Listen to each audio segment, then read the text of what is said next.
Hola, ¿qué tal amigos? Mi nombre es Laura Cruz, estamos aquí en Conversando con Nuestra Gente, un programa que está diseñado para que usted se entere de la realidad nacional, para que pueda comprenderla y también para que nos retroalimente.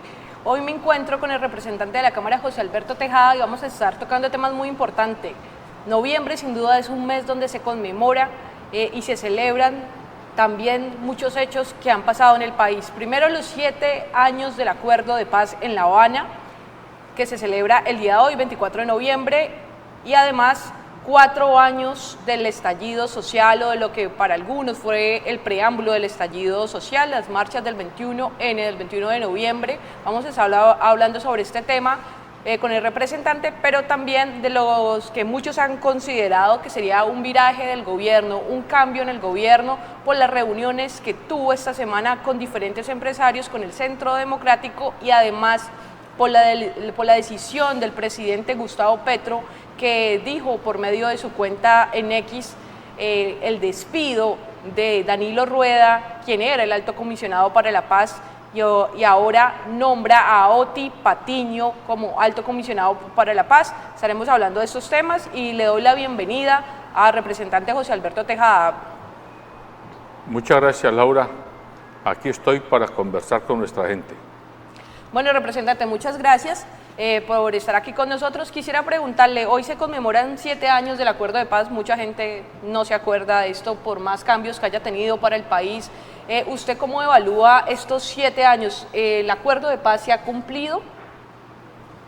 No, lamentablemente ese es el gran hándicap que tiene la historia reciente del país, que un acuerdo de paz muy pomposo que llenó de esperanza a los compatriotas que hoy estamos en el país vivos y expectantes, pues se quedó, digámoslo, reducido a su mínima expresión, a la presencia en el Congreso de unos cuantos dirigentes de las antiguas FARC y hoy convertido en partidos comunes, pero sin que el gobierno que sucedió a Juan Manuel Santos hubiera manifestado la más mínima voluntad de su implementación. Y tengo que decirlo, el gobierno actual, el de Gustavo Petro, que es un gobierno afecto a respetar este tipo de acuerdos, creo que también le falta ponerle el acelerador, porque si bien no lo tiene engavetado, yo sí creo que el proyecto de paz total en el que está embarcado el actual gobierno le ha hecho mirar de reojo el acuerdo final que se firmó con las antiguas FARC, y esto implica que no le ha dado toda la importancia que se requiere, y si ese acuerdo no se respeta, no se reivindica y no se salda bien, queda como una fractura mal sellada, y por ahí seguiremos patinando en el resto del tiempo en Colombia. Representante, a pesar que han pasado ya 7 años, siguen asesinando excombatientes de las FARC, que es un modelo que vimos también en la Unión Patriótica, en el M-19. ¿Por qué se le persigue a los excombatientes? Porque vemos este fenómeno como si Colombia, o como si algún sector de Colombia no les perdonara haber ido a la guerra. Sí, pero eso no ocurre solo en Colombia, ocurre en cualquier país donde ha habido conflictos entre grupos subversivos o grupos que no aceptan la autoridad política y militar del Estado a través de su gobierno de turno, y sectores armados, algunos vinculados lamentablemente a las fuerzas efectivas de seguridad del Estado, y otros simplemente paramilitares y grupos criminales que se uniforman y se arman para ejercer sus manifestaciones de odio.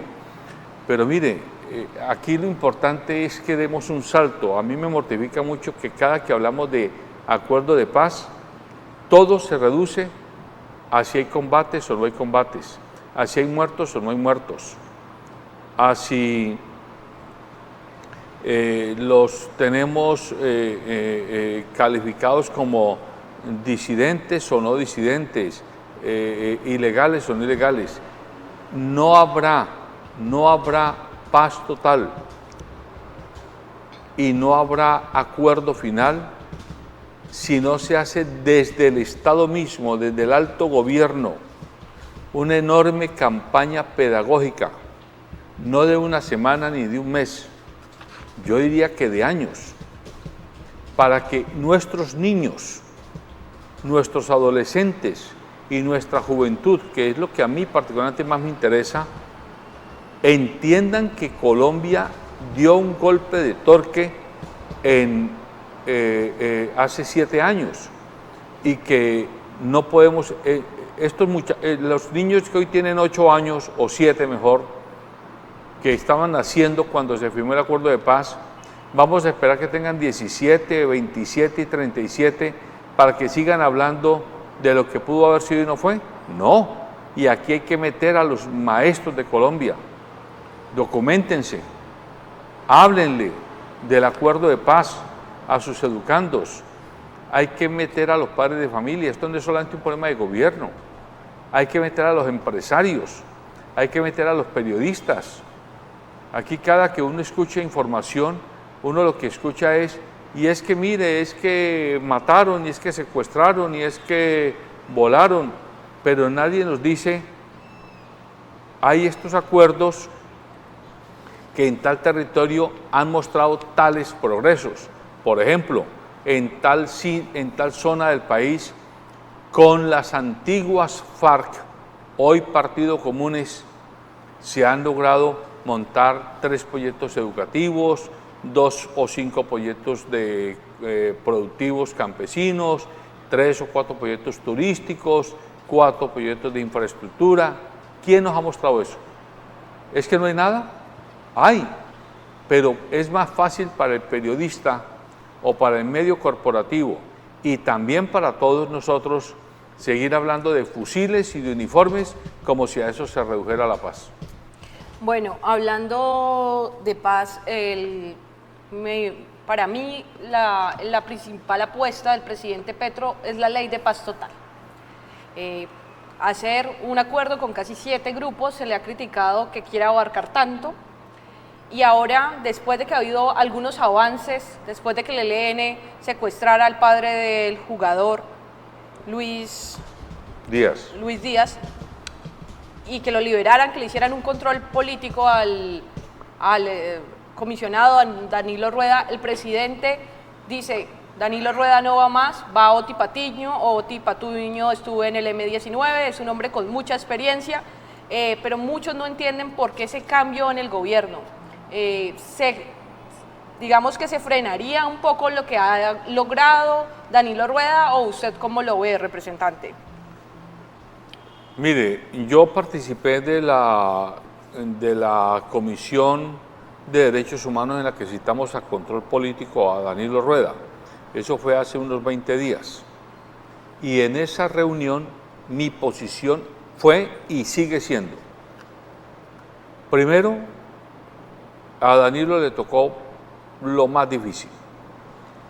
Él entró en alborada a este gobierno sin una carta de navegación clara, porque, en mi opinión, como alto comisionado de paz, Danilo Rueda nunca debió ser el negociador directo con las diversas fuerzas que se quería sentar o que se ha querido sentar el actual gobierno. Él ha debido ser digámoslo, el centro, el pararrayos final al que se acercaran los negociadores subordinados a su comisión, a su papel de alto comisionado, para poder repartir pelotas, o sea, para poder racionalizar las fuerzas. Eso uno. Dos, creo que el gobierno actual, el gobierno de Gustavo Petro, ha cometido una lamentable equivocación. Lo dije allá y lo vuelvo a decir acá, y es meter en el mismo saco de negociación de la paz total a grupos subversivos político-militar como el ELN, gusten o no nos guste, hay que darle ese estatus al ELN, con grupos criminales, de mafiosos, de copadores de territorio para mantener sus negocios y especialmente, y hoy lo dijo el expresidente Juan Manuel Santos, y especialmente haberles permitido estatus a las disidencias de Mordisco como si fueran las nuevas FARC. O sea que las FARC que desaparecieron hace 7 años, por obra y gracia de Birloque, volvieron a resucitar. Y hoy tenemos un Estado Mayor Central de las FARC. Eso es inaceptable. Las FARC ya no existen. Punto. Y esa es una posición política así, contundente de parte del gobierno. Pero cuando usted le permite a un interlocutor que se autodenomine FARC, usted se está entrampando. Entonces creo que le tocó pagar un precio muy alto a Danilo por este tipo de confusiones. Y en tercer lugar, yo diría que la animadversión de tantos sectores de la sociedad, del establecimiento político, económico y social del país y de la llamada clase dirigente le hizo pagar un precio muy alto a Danilo Rueda. Yo conozco a Danilo Rueda y yo saco la cara por Danilo Rueda. Me parece que es un hombre, un compatriota que tiene muchos años demostrando su compromiso con un país más equitativo, más incluyente y más en paz. Muy cercano a los jesuitas, muy cercano al CINEP, muy cercano a la Comisión de Justicia y Paz. Así que nadie puede venir ahora temerariamente a decir que era un vendido, que era un oportunista o que estaba haciendo negociados con no sé quién, porque eso simplemente es temerario, repito. De parte mía aprovecho este momento para decirle a Danilo Rueda, siga trabajando Danilo, y en lo que yo, desde mi rol como congresista, pueda aportar y apoyar sus nuevos caminos, cuente con mi respaldo, porque sé que usted es un compatriota que vale la pena. Representante, hablando de Danilo, también estaba el acuerdo de Buenaventura entre chotas y espartanos, y quiero traer a colación a Buenaventura porque es una de las regiones que, si bien ha sido considerada de las más violentas del país, también hay procesos sociales, y lo que usted dice, muchas veces los periodistas, la noticia más fácil es sacar al muerto, y me perdonan como la rapidez de mis palabras, pero es así, pero no hablamos de los procesos sociales. Hay un periodista de Blue Radio, Néstor Morales, que está siendo fuertemente criticado porque a Buenaventura llegó un crucero. Quieren poner el turismo en Buenaventura para que se haga quizás como Cartagena un poco, donde la gente tiene un comercio, tiene unas posibilidades de trabajos informales, y Néstor Morales se va en lastre contra Buenaventura.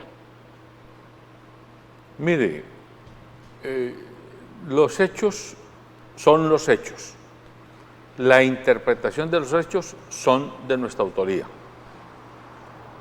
Yo aprecio mucho el acto de audacia de Andrés Felipe Mejía.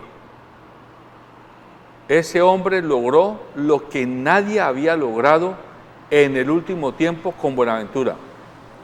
Poner a Buenaventura en el centro de la noticia, pero ya no por los chotas y los espartanos. Poner a Buenaventura como centro de noticias, como un potencial destino turístico. Poner a Buenaventura como centro de noticias, pero ya no como una ciudad sin puerto y como una ciudad al abandono y al garete, sino como una ciudad que potencialmente puede reconvertirse en una enorme caja de recepción de turismo internacional receptivo para el Pacífico colombiano, porque es que a Buenaventura no hay que leerla como que la gente llega a Buenaventura y se queda en Buenaventura.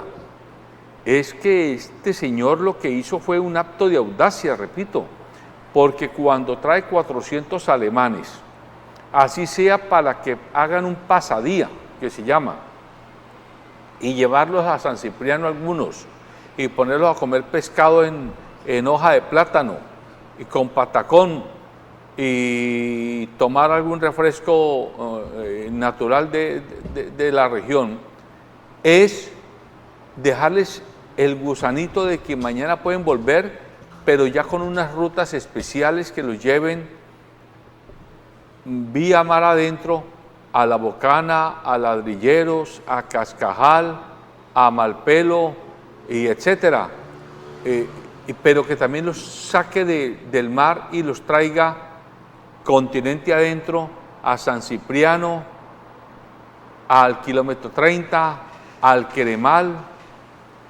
Pero es que hay mucha inseguridad y eso es poner en riesgo a la gente. Pues para eso existe el Estado. Para eso, cuando uno habla de turismo, el turismo no simplemente es comprar pasajes y montar la gente, sino hablar con el Estado. Creemos cordones de seguridad, que la policía haga acordonamiento, que el ejército haga acordonamiento, que la armada haga acordonamiento. Y es así como se inician los procesos. Entonces, insisto, a mí me importa muy poquito la interpretación de los hechos de ciertos periodistas. Me importa el hecho de audacia de Juan Felipe Mejía y a fe que esas 3 o 4 días de noticias en los que se ha convertido Buenaventura valen oro en polvo para el puerto que tenemos en el Valle de Cauca. Bueno, hablando de audacias, ¿cómo va a cambiar el proceso de paz que quiere el gobierno con Oti Patiño? Cuéntenos quién es Oti Patiño. Él perteneció al M-19, también es reconocido por ser cercano al presidente, pero más allá de eso, ¿usted cómo evalúa lo que va a pasar con el proceso de paz, teniendo en cuenta que Danilo tenía un perfil muy diferente al de Oti Patiño? Danilo se recorría los territorios. Oti, desde mi punto de vista, es un señor, no sé, que es más burocrático, más de la oficina, también por la edad. Bueno, yo conozco de Oti lo que muchos colombianos conocemos. Fue comandante del M-19, participó de todos los procesos de negociación que permitieron la inserción del M-19 en la sociedad civil colombiana. Creo que es un hombre formado, creo que es un hombre cercano efectivamente al presidente de Colombia. Yo sugeriría que con Oti no se cometa el mismo error que se cometió con Danilo. A Oti hay que ponerlo como el gran líder de una oficina muy compleja que se llama la Oficina del Alto Comisionado para la Paz. Pero Oti no es el hombre que tiene que sentar con el ELN y con los chotas y los espartanos y con las nuevas disidencias de Iván Mordisco y con el Clan del Golfo y con no sé cuáles y cuántos. No, habrá que tener unos negociadores que con la tutela de él vayan y hagan su papel, y él en ese grupo tomará de la mano con el presidente pues las decisiones que consideren a bien tomar. Pero al mismo tiempo, comedidamente le pido al presidente Petro y le pido a Oti Patiño que no abandonen el acuerdo de paz con las FARC. No podemos dejar aparcado el acuerdo de paz. El acuerdo de paz con las FARC es como la Constitución del 91, para que me entiendan.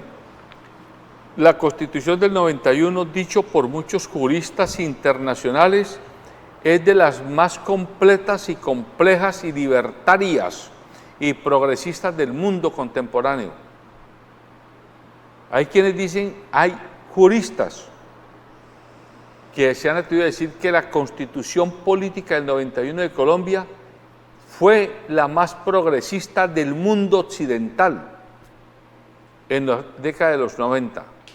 Pero ¿qué nos ganamos con una Constitución política progresista, innovadora, llena de reivindicación de derechos, si no se puede encarnar?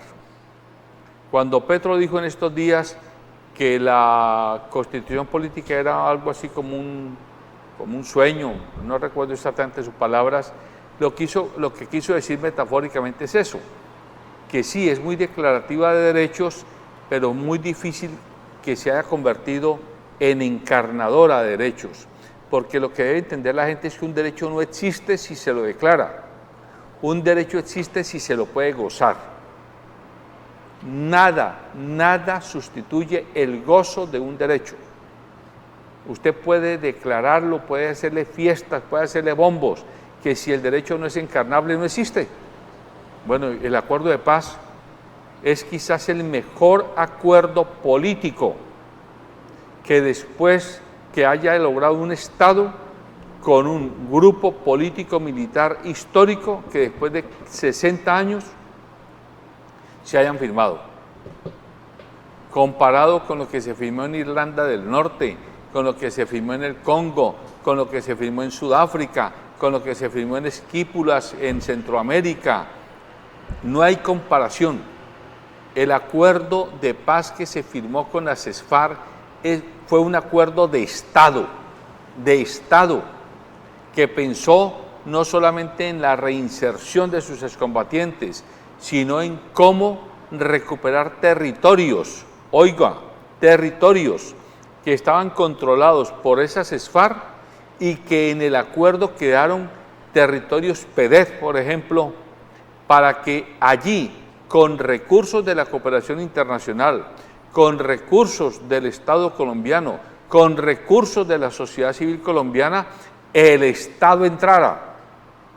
Es que lo que hemos perdido en Colombia es la comprensión de que un acuerdo no es parar fusiles, un acuerdo es poder llevar vías, escuelas, centros de salud, centros de acopio, proyectos productivos, sistemas de agua potable, sistemas de alcantarillado, sistemas de turismo, sistemas de producción alternativo. Eso es el acuerdo de paz y así se formuló ese acuerdo en sus 6 puntos fundamentales, pero no se ha implementado o se ha implementado de manera muy pírrica. Por eso el llamado a que a la paz, a la par que se sigue implementando el acuerdo de paz total que en este gobierno firmamos y autorizamos en el Congreso de la República en la legislatura pasada, se reivindique y este gobierno comience a implementar el acuerdo de paz que Juan Manuel Santos en su gobierno dejó para que se comenzara a encarnar. Bueno, hablemos de otro gran acuerdo, el acuerdo nacional, el gran acuerdo nacional. El presidente Petro el martes se reúne con empresarios, entre ellos se reunió Luis Carlos Sarmiento Angulo, Harold Eder, entre otros. También estuvo el ministro de Hacienda, Laura Sarabia, la primera dama. ¿Cómo ve usted este acuerdo? Y lo invito a escuchar las conclusiones que nos da el presidente Gustavo Petro en su intervención, donde menciona los puntos más importantes que, a mi parecer, tienen mucho que ver con lo que usted ha hablado de economía popular, de educación, que es lo que realmente escuchamos en repetidas ocasiones en sus discursos. Invito a producción a que nos colabore con el video, por favor. Bueno, hemos desarrollado una reunión con los grupos y las personas con más peso económico dentro de la producción nacional. Con ellos hemos intentado construir las bases de lo que podría ser un gran acuerdo nacional y para lo cual están invitados no solamente el empresariado en conjunto en Colombia, sino las fuerzas de trabajadores, el campesinado, la gente del mundo de la economía popular, la mujer, la juventud, etcétera, tratando de construir los bienes comunes, los objetivos comunes que nos permitan colocar a Colombia en los rieles de la paz, del desarrollo de una profunda democracia. Entre los puntos que tocamos están los siguientes, que son ejes de unas mesas que seguirán trabajando en función de lograr propuestas concretas que se puedan viabilizar en Colombia para allá. La educación y su papel en la productividad. Lo que hemos discutido es que la economía colombiana entre en un sendero en donde las ganancias, la prosperidad, tenga que ver con el crecimiento de la productividad, de cuánta riqueza podemos producir por persona y donde la educación es fundamental, una educación de calidad y que cubra todo el territorio nacional. La inclusión territorial. Somos un país con muchas desigualdades regionales. Aquí queremos que la equidad entre las regiones aparezca y por eso un énfasis prioritario sobre la región pacífica, sobre la Guajira y sobre un sueño que es el desarrollo agroindustrial de la Orinoquía colombiana. El desarrollo productivo de la tierra, ese paisaje de grandes extensiones de tierra fértil sin producir ni una mata de yuca, tiene que cambiar en Colombia de tal manera que uno de los grandes potenciales de riqueza, de fuerza de trabajo, sea el que haya producción sobre las tierras fértiles de Colombia. El desarrollo de la economía popular, que es buena parte de la economía nacional, que explica la mayor parte del trabajo, de los puestos de trabajo en Colombia, y que tiene que ser empoderada vía el crédito, vía el saber, y la inclusión en el sistema financiero. La inclusión financiera es fundamental para acabar la desigualdad social y la pobreza.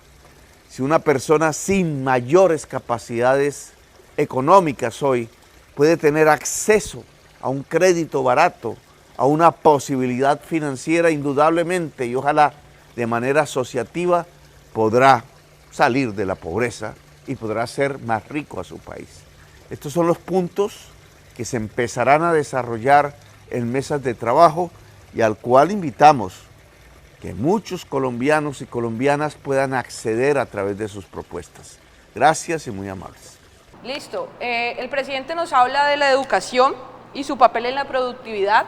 También habla de la inclusión territorial, lo que usted mencionaba, recuperar territorios, pero también el desarrollo de la tierra y la productividad de la tierra, que creo que es una deuda que se tiene con Colombia. ¿Usted cómo ve este grande acuerdo, de llegarse a dar además, porque hasta ahora está iniciando las mesas de conversación?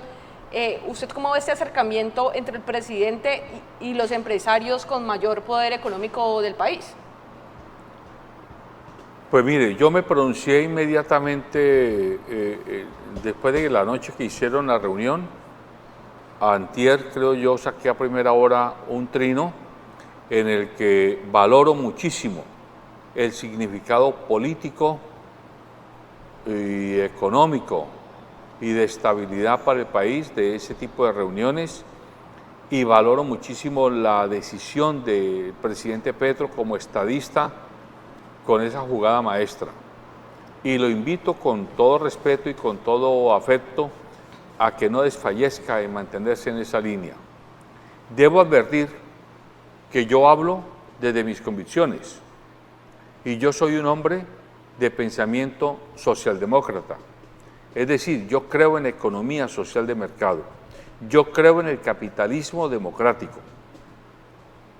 Por esa razón, creo que no hay posibilidad de que la sociedad siga fluyendo si no reconocemos que Estado y empresarios son parte de la ecuación para lograr el bienestar colectivo. No puede ser que el Estado reemplace al empresariado y no puede ser que el empresariado reemplace al Estado. Ahí necesitamos una mistura. Que ¿por qué la mistura es con los grandes cacaos? No es con los grandes cacaos, es con todos los empresarios, pero hay que reconocer, y hay que decirlo con todas sus letras, que, hombre, uno tiene que reconocer que en el mar hay ballenas, hay tiburones, hay grandes cetáceos, y también hay lenguados, y hay dorados, y hay atunes, y hay tollos, y hay sardinas, y hay pescaditos muy pequeños, pero todos somos parte de esa convivencia variopinta que conforma la sociedad, en este caso la sociedad nacional. Y hay un grupo de líderes que son los que representan los centros de poder económico en sectores estratégicos de la economía nacional. Que hay quienes critican que porque ellos lo han hecho apropiándose de no sé qué recursos del Estado o de qué ventajas, con un daño ambiental fuertísimo, etcétera. Aparquemos esos debates. Ahora el presidente Petro está haciendo lo que debe hacer, en mi opinión, como estadista, como representante de la nación, llamarlos y decirles, bueno, señores, y miren, yo que he sido muy crítico de Luis Carlos Sarmiento Angulo y de su grupo Aval, Luis Carlos Sarmiento Angulo se pronunció y yo no he visto que haya tanta prensa a ese pronunciamiento. Después del evento se pronunció y dijo literalmente que el grupo Sarmiento estaría dispuesto a comprometerse en el desarrollo de proyectos estratégicos para el Chocó biogeográfico. ¿Cómo no aprovechar esa oportunidad? ¿Cómo no decirle a un grupo que tiene músculo financiero que mañana nos diga, bueno, yo voy a invertir en abrir la carretera Novita-Quibdó, o yo voy a invertir en, no sé, recuperar tantos hectáreas de bosque que ha sido arrasada, o no sé, voy a montar una industria pesquera inmensa con las comunidades organizadas a través del gobierno nacional, o un sistema de astilleros? Esos son desarrollos pragmáticos y hoy necesitamos pragmatismo. Me dirán, entonces usted se va a entregar al gran capital. Piénselo como quiera. Yo soy del criterio de que el gran capital, el mediano capital y el pequeño capital se necesitan en un Estado donde el gobierno y el empresariado deben jugar el partido, porque el empresariado defiende a la sociedad civil para mantener su autonomía de emprendimiento y de iniciativa, y hablo de empresariado no monopólico y no oligopólico, hablo del empresariado, así como el Estado a través de su gobierno defiende a la sociedad civil de que los monopolios y los oligopolios no hagan de las suyas a costa de un enorme tejido empresarial de micros, pequeños y medianos, que somos los que mantenemos el día a día de la nación en los barrios, en las comunas, en los municipios, en las veredas y en los corregimientos. Entonces, por esa mi insistencia. El hecho de que esté el grupo, ¿cómo se llama? El grupo Alquería. Hombre, yo he conocido sectores de Colombia donde campesinos de la noche a la mañana se han empobrecido porque empresas, incluso multinacionales, les han dicho, ya no les recojo la leche, o les bajo el precio del litro de leche. ¿Qué hace un campesino en su finca con 25 o 50 litros de leche que no tiene cómo bajarlas a la cabecera municipal? ¿No será mejor que hagamos un acuerdo como gobierno con esas empresas para que ellas con su red de transporte vayan y recojan la leche, paguen un precio de sustentación adecuado al campesino, que le mejore su calidad de vida, y Alquería o quien haga sus veces pueda hacer sus quesos y pueda pasteurizar la leche que después vende para el consumo humano? Todos ganamos. Y que estén empresarios como los Pacheco del grupo Scotland de Colpatria, y que digan, porque lo dijo Pacheco, nosotros creemos que hay que fortalecer la economía popular, y no están haciendo un favor, es que no hay que pedirles favores. Al empresariado nunca hay que pedirle un favor, al empresariado hay que mostrarle un negocio, solo que un negocio gana-gana, y eso hay que entenderlo, por favor. Al empresario no le digamos, deme, digámosle, le propongo esto, que usted, empresario, va a ganar un centavito por cada operación, pero son 1 millón de operaciones. Y en cambio nosotros, los campesinos, los étnicos, las mujeres, los jóvenes, etcétera, vamos a ganar también 2 o 3 o 5 centavos.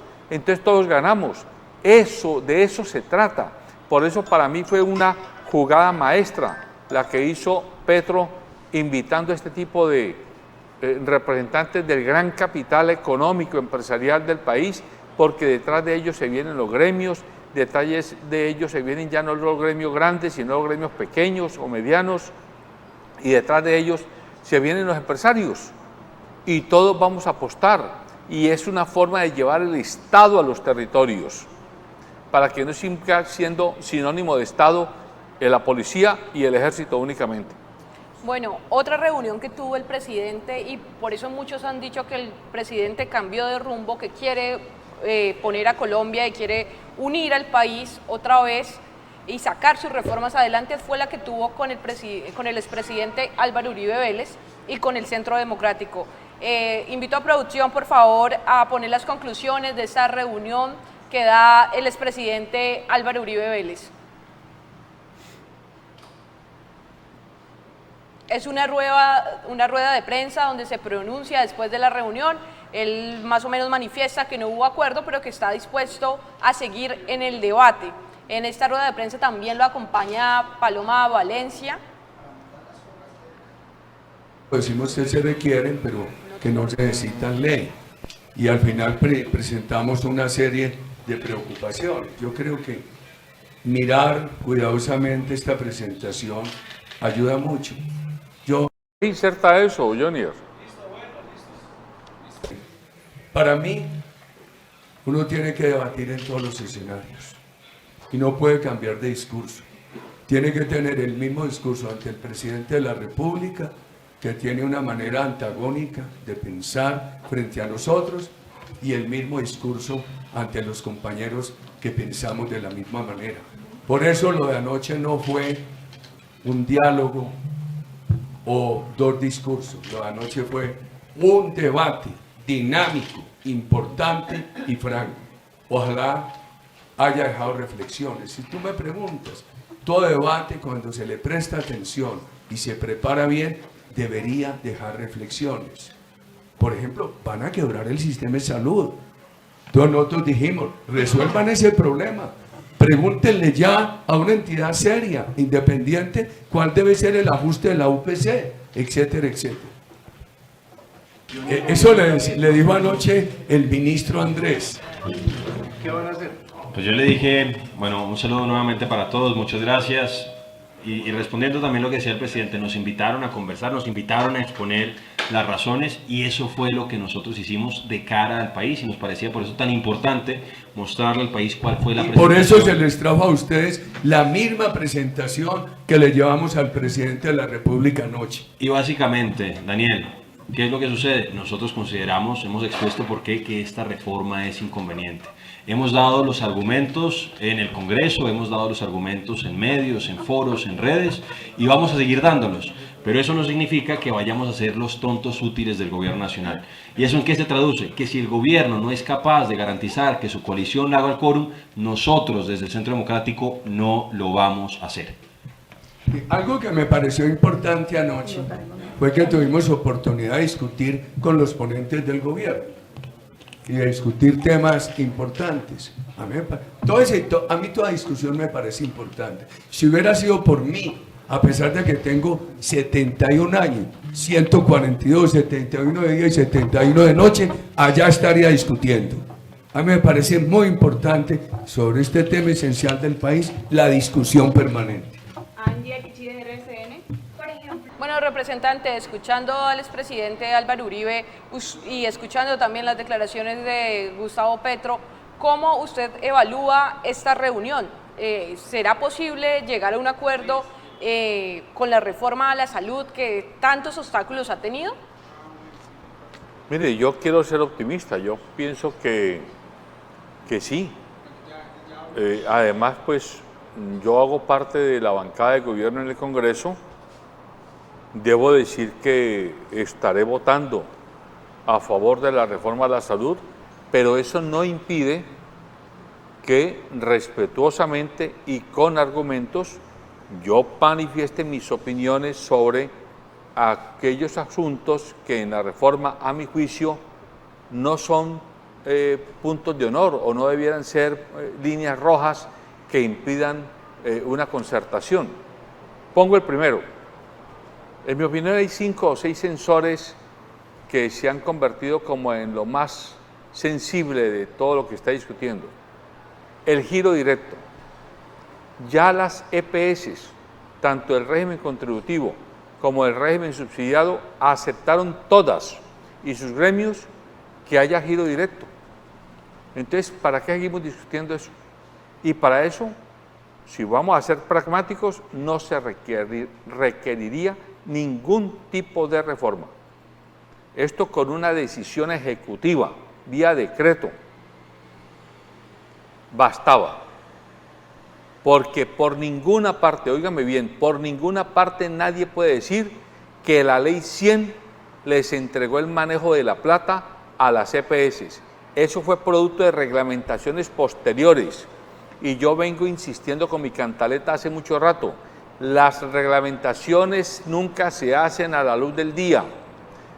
Los congresistas hacemos las leyes y dejamos la ley puesta.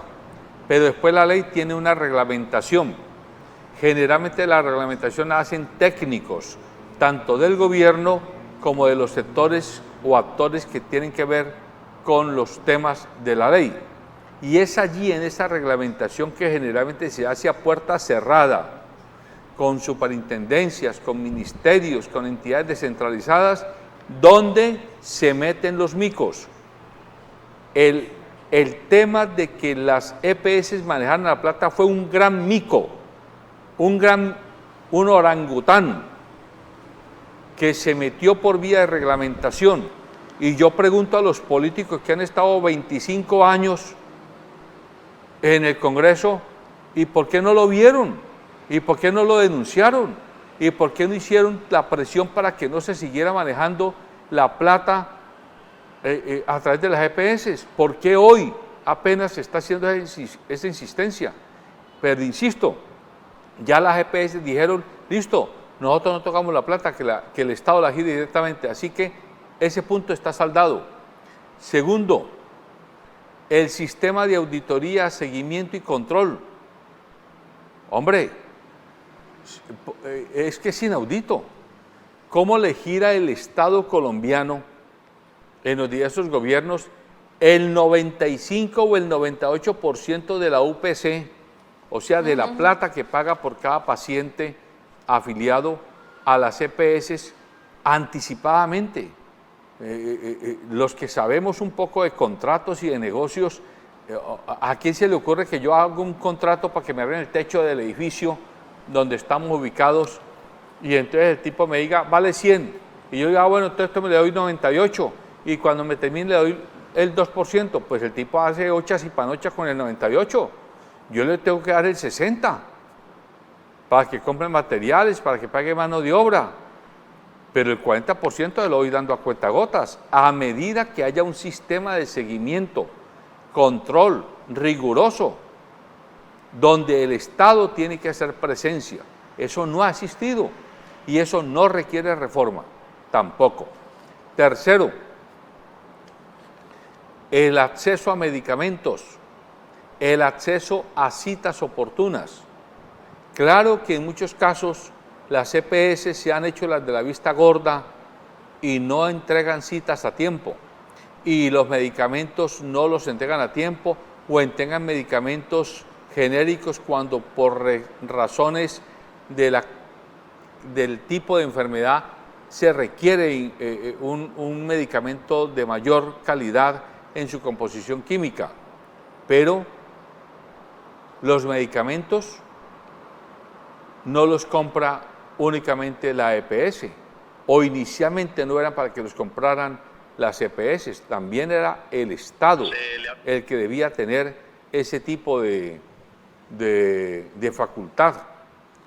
Y en el caso de las citas, muchas veces hay negligencia y malicia de parte de las EPS, pero muchas es que literalmente no hay especialistas en el país. Así de claro.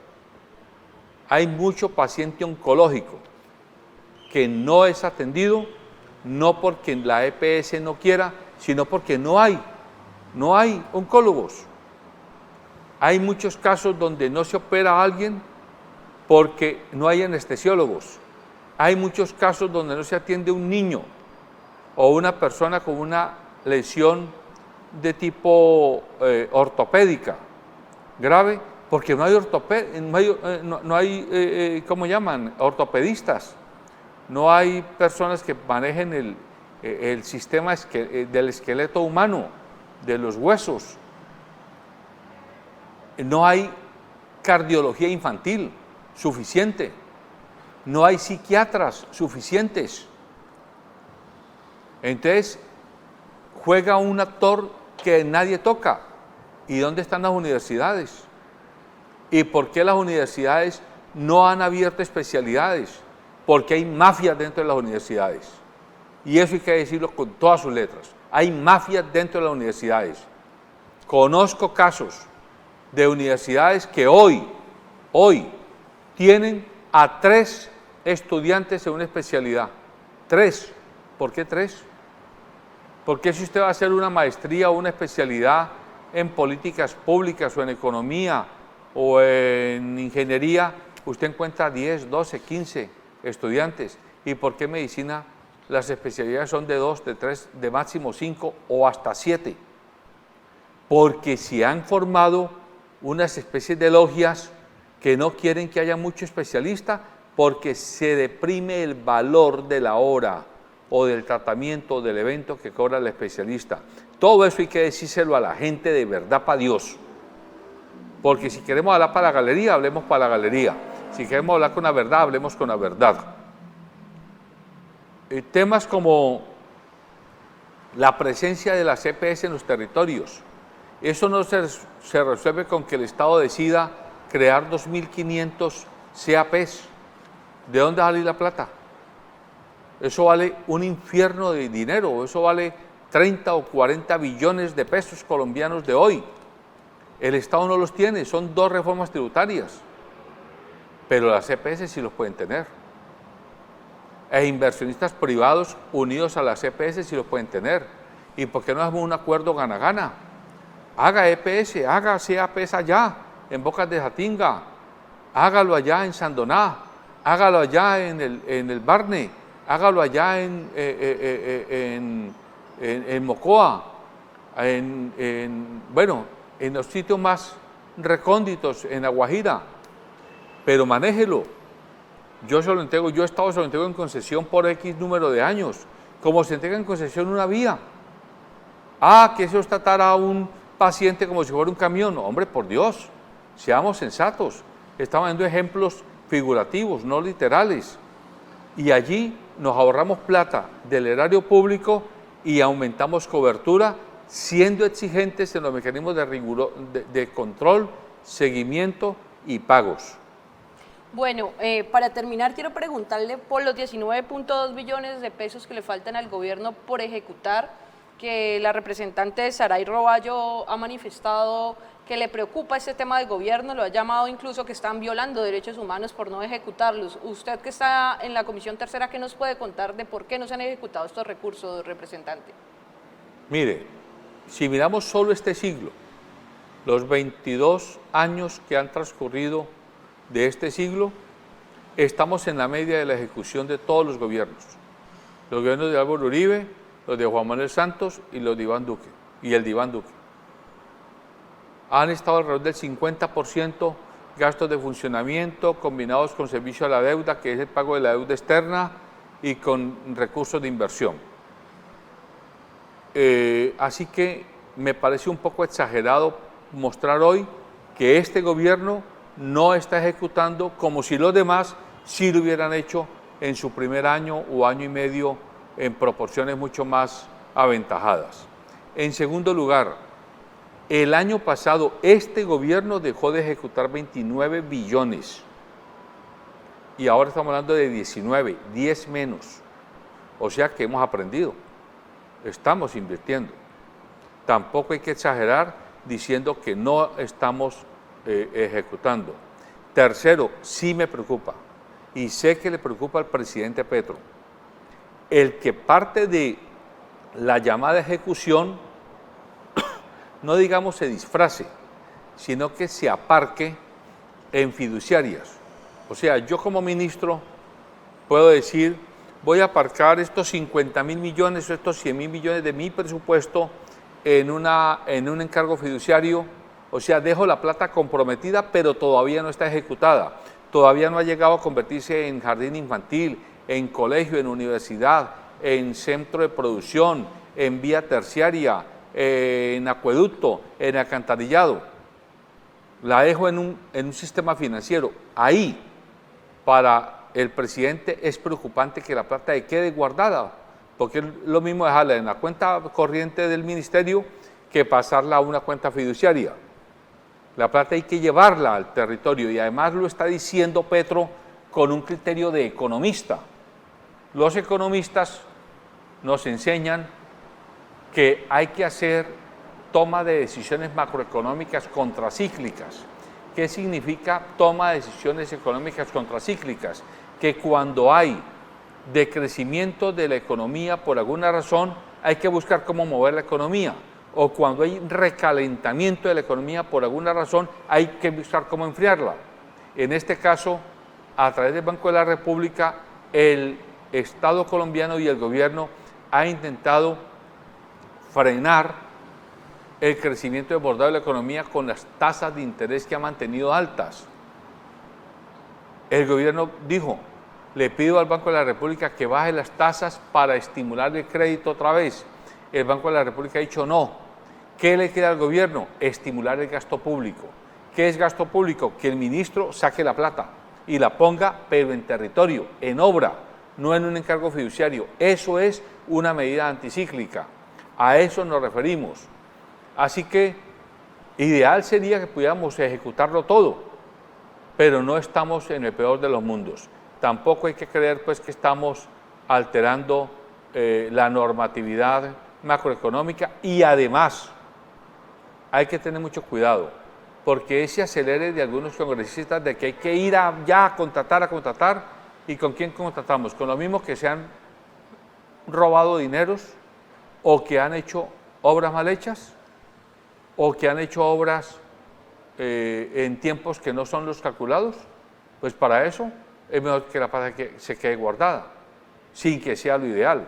Entonces entendamos pues que hay lenguajes muy técnicos que hay que saberlos explicar para que la gente no se confunda. Representante, no puedo dejarlo ir sin preguntarle lo que está pasando con el Partido Verde. ¿Son de gobierno, no son de gobierno? Han dicho que el ministro de Salud está repartiendo la llamada mermelada. ¿Cómo ve usted el panorama del Partido Verde y si es del gobierno o no? ¿Y qué tanto daño o qué tanto beneficio traería para las reformas del gobierno nacional? ¿O qué está planteando del gobierno nacional? Mire, yo no puedo hablar del Partido Verde porque primero yo no hago parte del partido y mal haría en meterme allá en la cocina de ellos. Lo que yo sí puedo hablar es desde acá, desde fuera, dar mi opinión de cómo yo veo el panorama. A mí me parece que es sano que no solo en el Partido Verde, en cualquier partido haya diversidad de opiniones. Lo que me parece también que debe tenerse en cuenta es, no digamos lo que el gobierno chantajea, porque el gobierno no está chantajeando a nadie, pero hombre, si yo le recibo al gobierno, como partido digo, el encargo de ser gobierno, de cogobernar en un territorio con una entidad como el SENA, para poner un ejemplo, pues lo mínimo... O el ICETES, lo mínimo que yo como partido, las autoridades del partido, es mantener un mínimo de coherencia sin que signifique que yo pierda mi capacidad autonómica de independencia conceptual frente a temas como la reforma a la salud. Otra cosa es volverme enemigo de la reforma. Yo acabo de explicarles a ustedes que voy a votar la reforma porque soy parte de la bancada, pero yo tengo objeciones que no me impedirán votar, pero que espero que se tengan en cuenta a la hora de terminar de ponerle pues los puntos y las íes a los textos finales. Me parece más que hay como una pelea interna entre ellos, y en esa pelea interna pues yo sí no tengo nada que decir. El hecho de que Carlos Ramón esté al lado del presidente me parece que le da mucha seguridad política a la presencia del Partido Verde en el alto gobierno. Así que no puedo decir más. Bueno, ya para terminar, 21 de noviembre, hace 4 años, usted va a cubrir el Parque de las Banderas. En su página hay un podcast muy interesante que usted realiza, pero quiero que le envíe un mensaje a los jóvenes que salieron a protestar hace 4 años, luego vuelven a protestar en el 2021 y no solo protestan, sino que pasan de la protesta a la propuesta, que es una frase que usted ha dicho en múltiples ocasiones y que yo digo que es casi un eslogan suyo. ¿Qué mensaje le enviamos a estos jóvenes que siguen trabajando en territorio, que salieron a protestar y siguen peleando por sus comunidades de una manera democrática? Yo me reuní hace 8 días con un grupo de excandidatos a las alcaldías aquí en el Valle del Cauca por parte de uno de los partidos de la coalición Pacto Histórico de Colombia Humana. Y les decía que a mí me interesaba trabajar no con la burocracia que está en la nata de la leche en los territorios, para decir metafóricamente aquellos que se muestran como líderes porque son amigos de los alcaldes, de los concejales, de los diputados y de ministros y de congresistas. Decía, a mí me interesa trabajar con el líder reconocido por la comunidad. Que la comunidad, cuando yo pregunte por Laura, diga, ah, sí, esa señora o esa muchacha lleva tanto tiempo o tantos años haciendo tal trabajo con nosotros en tal tema. Y nadie tiene que preguntar si es de partido A, partido B o partido C. Simplemente reconoce que es una líder de su comunidad haciendo su trabajo. Pues bien, eso fue lo que pasó en el 2019, en el 2021 con la muchachada. Y yo le hago un llamado al gobierno. Y en mi podcast de hace 2 o 3 días lo hice. Si nosotros no le cumplimos, y nosotros es el alto gobierno, el Congreso, los gobernadores, los alcaldes, los concejales, los diputados, quienes tengamos acceso a los 3 poderes públicos y el aparato de justicia, si no le cumplimos ese sueño de esperanza del siglo XXI, en los que se convirtió el estallido o los 2 estallidos, el de 2019 y 2021, me temo que el próximo podría convertir a Colombia en un estado fallido.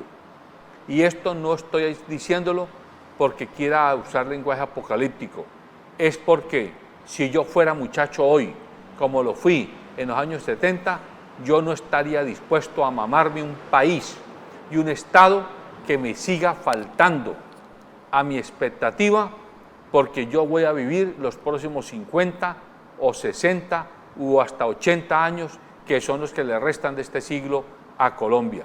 Y estoy invitando al alto gobierno, y estoy invitando a mis colegas en el Congreso, y yo me estoy invitando y comprometiendo a que nuestro deber es simplemente abrirle la cancha, dejársela extendida, para que ellos, que son los que van a vivir, jueguen el partido de la Colombia que van a gozar o a padecer.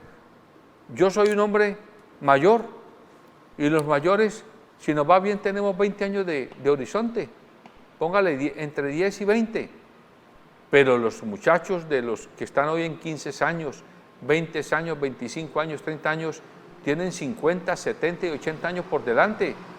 ¿Los vamos a amarrar? No, y que no se dejen amarrar.